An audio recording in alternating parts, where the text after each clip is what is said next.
Hi everyone, welcome back to my channel. So today I wanted to talk about Facebook groups. So if you are chronically ill, if you have a specific condition, for example, Lyme disease, or even I think like multiple sclerosis, anything that you can think of, there's a Facebook group for that. I have joined a few Facebook groups over the years, from the beginning of like getting my first diagnosis to getting my second diagnosis, and now exploring stem cell therapies and things like that. And there are a few things that I have noticed. And, there's pros and there's cons. During the pandemic, we have seen even more Facebook groups popping up for different things that may not be all that great. So we've seen Facebook groups take a bit of a turn. But if you're chronically ill and you've been a part of Facebook groups for a while, um, you probably already know what I'm talking about. Some of the more dangerous things that can occur in Facebook groups. But I wanted to just talk about the pros and cons, and whether I would recommend people to join Facebook groups or whether I really think that they're worth anything. So, one of the things that people join Facebook groups for, especially people that are chronically ill, I think a lot of it is to research, like treatment options. Yes, a lot of people do go there to find other people that are sick like them, that have the same diagnosis. But I think a big reason people join Facebook groups is to look at what treatments people are doing, whether it's working for them, where to get the treatments done, which doctors are doing them. Also, to look for a doctor for their condition, a good doctor, one that has like pretty high marks, I guess. But I think overall, the main reason is people want to research treatments and see what other patients are saying, and if something that they are considering doing has worked for other people. That's why I joined Facebook groups. There are groups that are, like I said, illness oriented, like Lyme disease, multiple sclerosis, stiff person syndrome, which is a rare autoimmune illness. And then there are treatment oriented Facebook groups. I mean, there's Facebook groups for all kinds of things, but I'm focusing on chronic illness. There are treatment oriented Facebook groups, stem cells, exosomes is another one, and like alternative therapies. And of course, the very notorious ivermectin Facebook groups. I'm pretty sure there were many hydroxychloroquine ones. So you can see, where this is going. So what are the cons of all of this? Facebook groups of any, that are oriented towards any kind of illness or treatments or anything like that can be full of pseudoscience.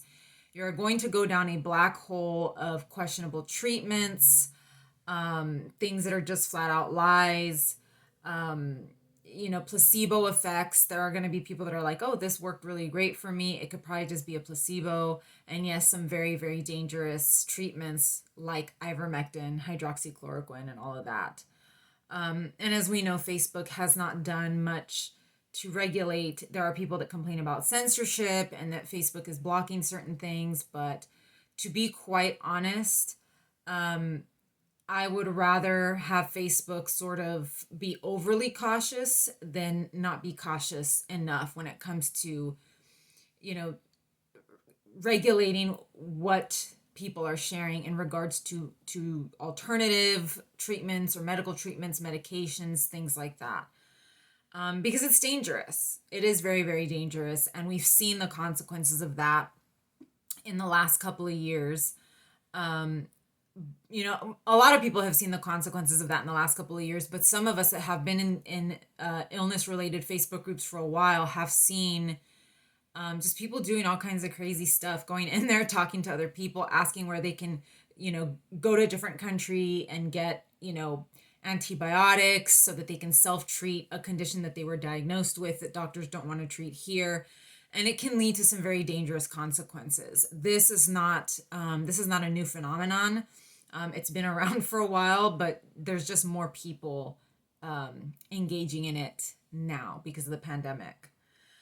Um, One thing that you're going to see a lot in these Facebook groups is people that think that they're doctors, that are not doctors, that have no medical background or medical experience.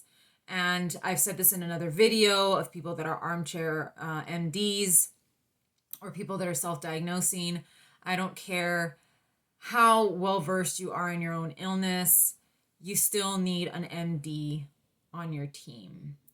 You cannot be self diagnosing or going on the internet and telling other people what kinds of treatments they should try. And there are people that are going to do that.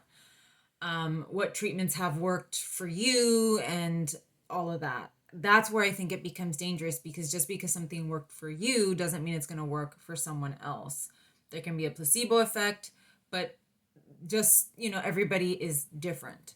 And we see that a lot when it comes to like Lyme disease. I've seen that a lot with stiff person syndrome. Some people do really well on the prescribed treatments. Some people just don't do well at all. And that can also create a divide within the groups.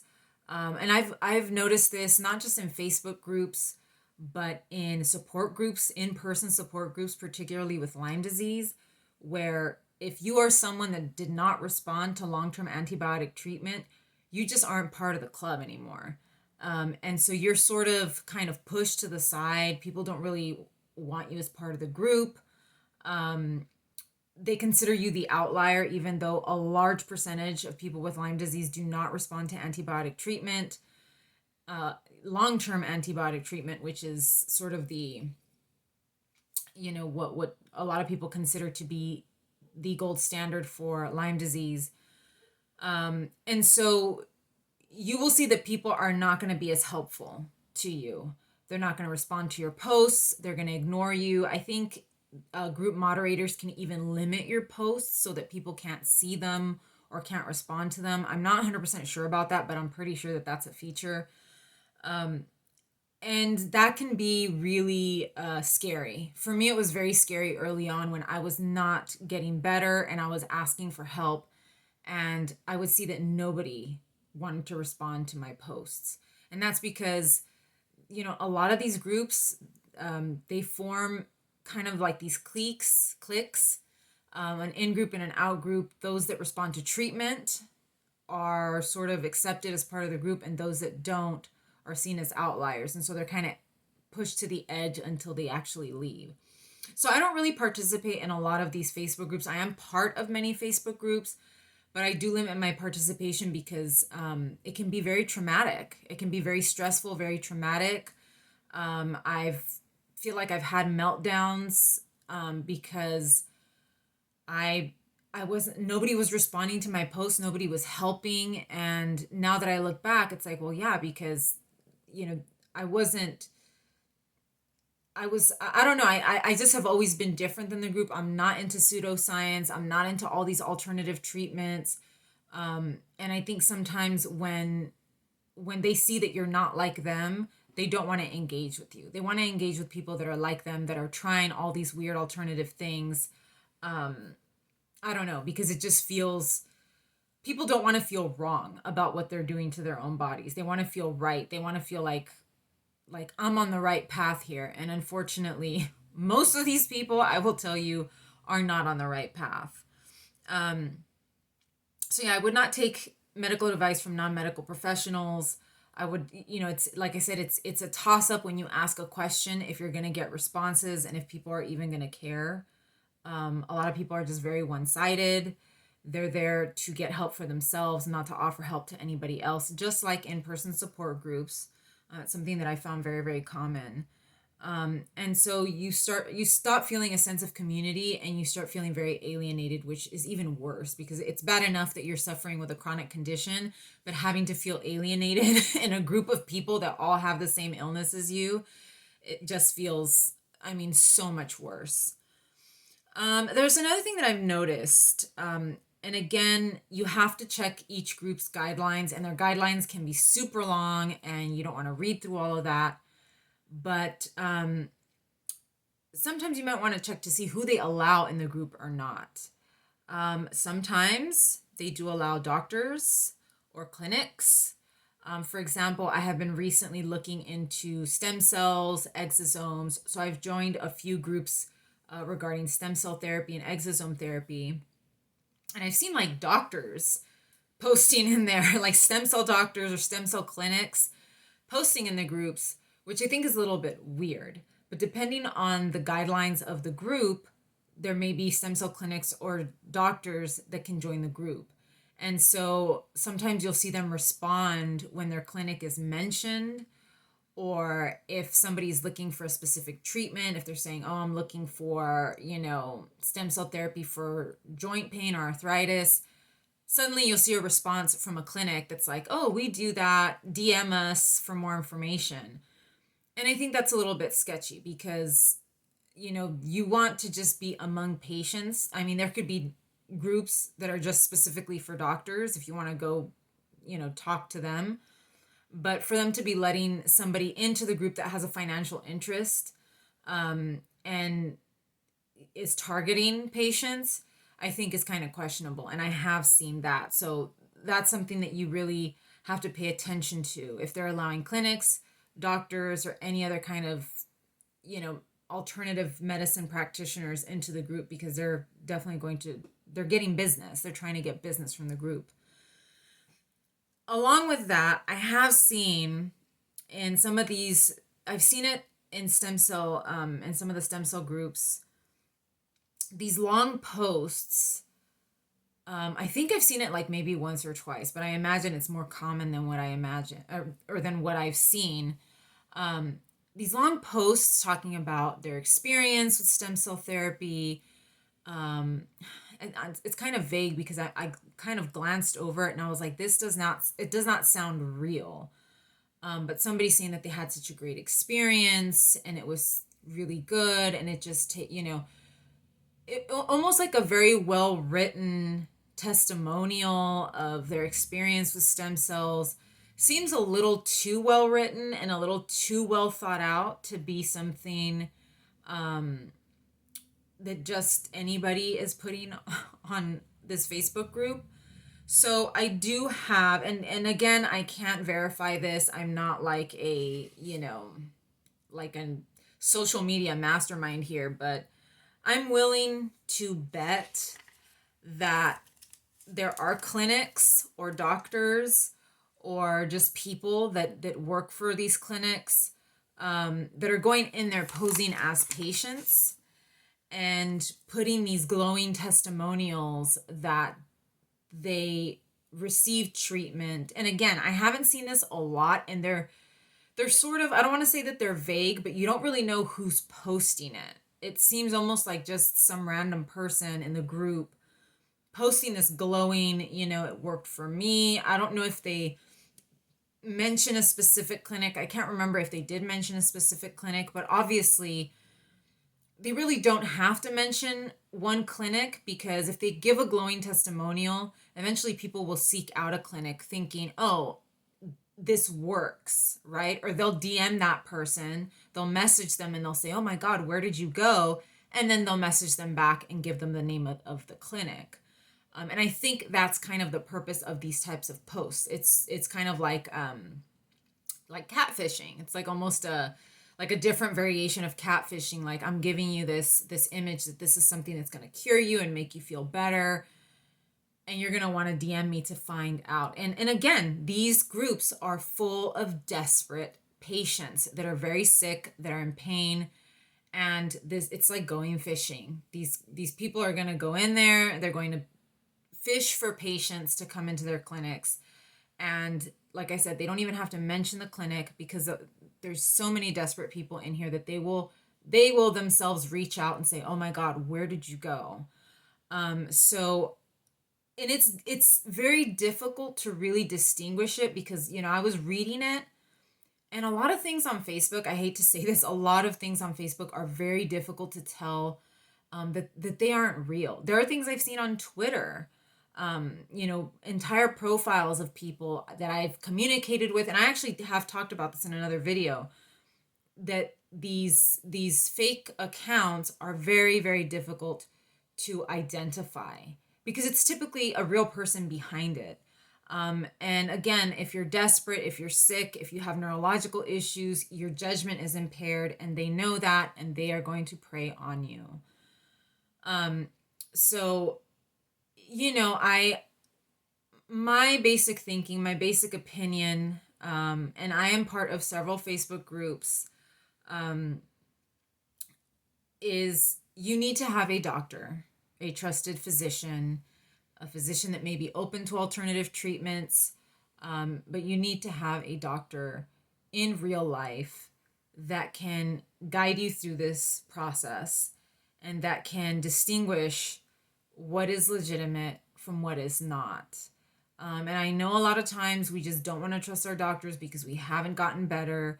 Why should I trust them? Because I'm still sick. But why should you trust people on the internet that are also sick or that you really don't know? I overall do not recommend Facebook groups. I have not found them to be incredibly helpful. I mean, if you're looking for a doctor, maybe you can ask people like for a doctor in your area, especially if you have a condition that is like rare or where there aren't a lot of specialists. It might be helpful to go into a Facebook group and ask if there's a doctor in your area or what the closest doctor or specialist is to you. I feel like that might be one of the best ways to find one. But overall, I think it's dangerous. It's dangerous and is getting more dangerous as time goes on. And we have seen that during COVID. I know there are people that are not going to agree with me, that are going to swear that they have found cures for whatever on Facebook. I especially with a lot of the things that have come out about Facebook recently, I am filming this post the Facebook whistleblower situation. But I have known a lot of these things for a long time because I've been on Facebook from my very first diagnosis all the way till now. I don't use Facebook a lot because I don't, Facebook has never been a big draw for me. Typically the only time that I use it is when I'm researching a new treatment or when I'm trying to get in touch with other patients, and that kind of thing. But I also don't like using it because I mostly belong to these groups, and that's what appears on my feed. And it is depressing. It's disheartening. It really takes a toll on me mentally. So I only go on there when I absolutely need to, when I'm really looking for some information, some specific information. But again, you really cannot rely on other people's testimonials. You can't rely on how they've responded to any given treatment because it's different for everyone, and everybody's treatment is at different levels of progression. Some people are better than others. Some people just respond better to medication and to treatments. So you really can't. You really, really cannot look at the information on there and come to some kind of conclusion of how it's going to go for you. And that's the biggest thing that I've learned. And I think that's the reason why people go into these groups, why sick people go into these groups, because they want some level of reassurance that it's going to go okay for them, that things are not going to go badly, that they'll do well, that they'll be fine, and sort of looking for a certain level of reassurance from other people that a treatment's not going to make them sick, that it could potentially make them better. But you really are not going to know until you try it, unfortunately. And so you have to judge by your own medical history whether it's worth it for you to take the risk to do whatever treatment that you're looking at. But overall, I don't recommend it. I have never found it particularly helpful. The way that I found my doctor was through a physical therapist, actually. She was the one that told me about my doctor. So I feel like medical professionals, physical therapists, doctors, whatever. They're the ones that have led me to, to other doctors or to treatments or whatever. It's never been through a Facebook group. I mean, I've gone to doctors that I found through Facebook groups, to get second opinions and whatnot, but it's never gone well. So, I've never found it to be particularly helpful. So I hope this is helpful to you. I know a lot of us are in Facebook groups. Sometimes some of us just go there for comfort because we want to talk to people. But I have noticed that there are some people that are just there to vent. And that is just, like I said, it can be incredibly traumatic and horrifying. People will post videos of certain things, and I really, I don't think that that's healthy on either end. I don't think it's healthy on the receiving end. I don't think it's healthy on the part of the person who is sick that is posting this. There's something to me that's just so unhealthy about that. And I know that there's some people that are like, well, we need to vent. We need to have a place where we can, talk about what's going on with us. But I do think to a certain extent, you know, it is traumatic. It's traumatic for some of us to go on there and see people having seizures or having whatever, flare up of their symptoms. And I just don't see, I guess it serves a purpose for the person that's posting it, but it is really mentally taxing, which is the reason why I'm not on there so much, because it's just something that I really don't care to see. And I know that sounds insensitive, but listen, I don't want you guys to see me in pain. I will spare you that, but I don't know. There's just something unhealthy to me about Facebook groups. So I hope this helps you guys. There's a lot of ways you could do independent research through Google, um, medical journals, or looking up medical articles online. I think that might be a little bit better. I mean, Google can be kind of scary too, but Facebook groups are just, especially now, things are just getting really, really out of hand on Facebook. So I would be very, very careful. You don't want to end up having some kind of problem because you decided to try some nonsense that someone recommended on there. So I hope this helps. Like and subscribe. There should be other videos coming soon, or that I've uploaded prior to this. And I'll see you guys again soon. Take care.